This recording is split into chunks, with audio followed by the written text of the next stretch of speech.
This video is brought to you by Bigpipi Reddit. My sister's mental issues are my fault because I abused her. Sorry this is so long. There's a lot to get out. TLDR, I caused my sister's mental issues because I physically and mentally abused her for a year or two.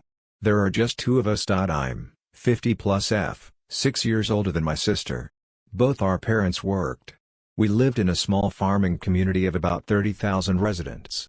I don't remember exactly who watched me after school until my father got a position with a local hospital in the engineering department. His shift ended at 3 o'clock, so he managed us then. During the summer, the wife of one of his own workers came to the house to clean and watch us. All this stopped the summer after 5th grade. I was now responsible for chores, me and my sister's well-being. No more housekeepers or babysitters. The rules were, my scheduled chores needed to be done before my father came home for lunch at noon. Each day I had an assigned chore, like dust, or mop, etc. There were a few daily ones as well, unload the dishwasher and sweep. After lunch I was free to do whatever I wanted, which was usually reading and a little TV. Little sis got most of the TV watching Sesame Street, Mr. Rogers, The Electric Company. There was a girl who lived across the street I played with and one kinda behind me. We were in the same grade. I didn't get to spend much time with them because I had to take my sister and they didn't want her hanging around unless someone had to be it or they needed someone to pick up. My sister and I are very different. I work out of common sense and logic, referring to books, manuals, etc. when needed. We joke about her not being able to pour rain out of a boot even with the instructions on the heel. She has a double master's and PhD in 3 different chemistry areas. I'm a bit of an introvert, keep my distance until I know you for a while. My sister is touchy-feely, rainbows, butterflies, kittens and sparkly unicorns type person who passes out hugs freely. I don't really remember being jealous of her, just getting frustrated with her waking me up every night banging on things while we shared a room. I resented my sister for not being able to play with my friends or getting to go on day trips because of having to watch her.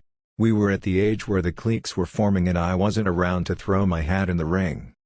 I was horrific to her, hitting, yelling, slapping her face because she'd do something that made me mad.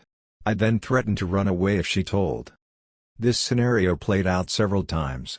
I have apologized, but an apology in no way makes up for it. My sister had been diagnosed and hospitalized several times with bipolar disorder and right now treatment is working. Her meds cause significant weight gain, diabetes, hallucinations, chronic migraines, intracranial hypertension, a pacemaker because her heart stops when she swallows even water. This is the top of the bucket. When she was little she used to hide and hoard food even though we always had plenty. I think my abuse caused my sister's mental disorders. We're still not close, but we speak once a month or so and see each other at holidays without any drama. Last year I sold my brother fake drugs so he wouldn't do real ones. Say what you want, but he's 13 and smoked black and molds and weed. I managed to get him to stop doing that, but eventually he started doing lean. Don't know if he still does it. But he started wanting perks last year. I didn't want him to buy actual perks from anybody, so to protect my brother I posted in social media that I had perks for sale, knowing he would ask for one. The next time he came over he gave me like $45 to give him 3 perks which were actually melatonin. He fell right asleep and I still feel bad to this day. I know I did it to protect him, but I could have at least slipped the money back to it. In 5th grade, I pushed a girl in a monkey cage enclosure and ripped the skin of her arms off. I attended an elementary school that is near to a small park where there were about 10 exotic animals like hawks, snakes and monkeys. It's basically a small zoo. We usually wait there for our school service to arrive. We were just sitting around the birdcage-like enclosure of this aggressive monkey that we're making fun of and waiting for the school service to arrive. When the school service arrived, we all stood up and raced to the school service front seat. I knew that I won't be first, so I pushed the girl who was in front of me. She tripped close to the cage. The monkey got startled and went crazy instantly.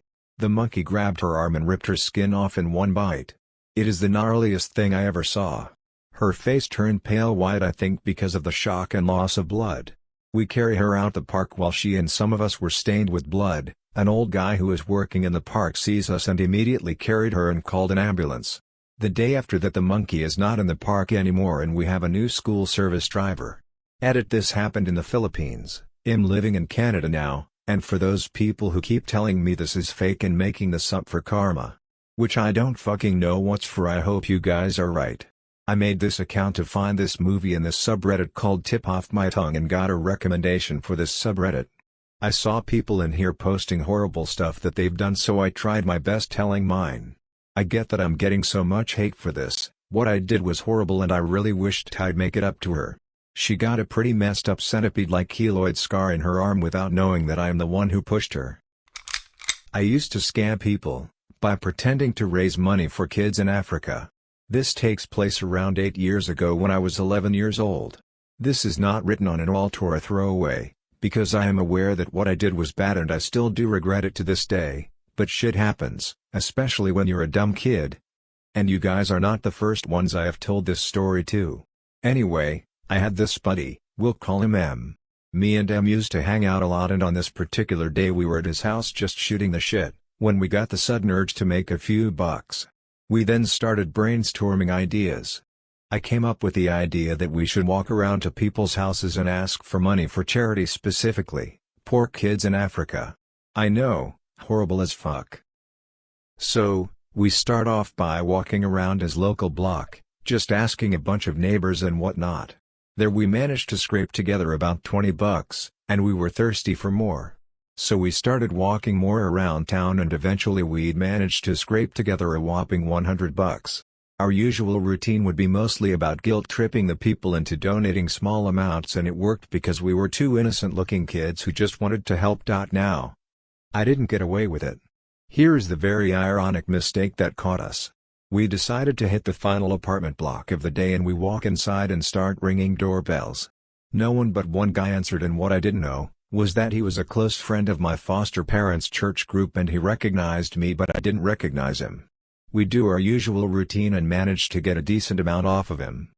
We then decided to go to a diner and get some burgers and fries for the hard-earned money. A few days later I was confronted about what I had done.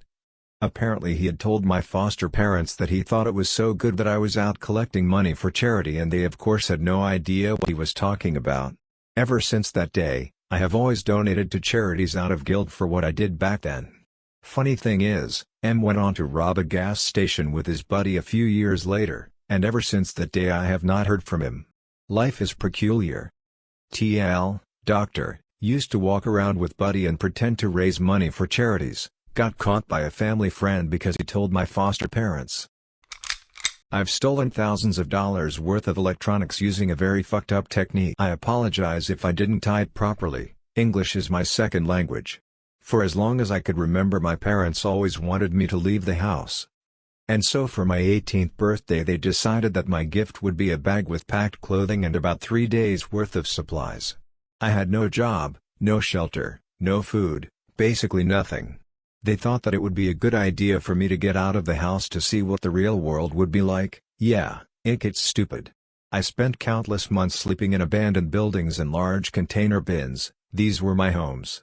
At the time I was still going to school and my parents weren't paying for it, so I had to get money off people, begging them to help me out. I really wanted to keep going to school, but I just couldn't pay for it. I applied to at least 100 jobs, and I was never accepted.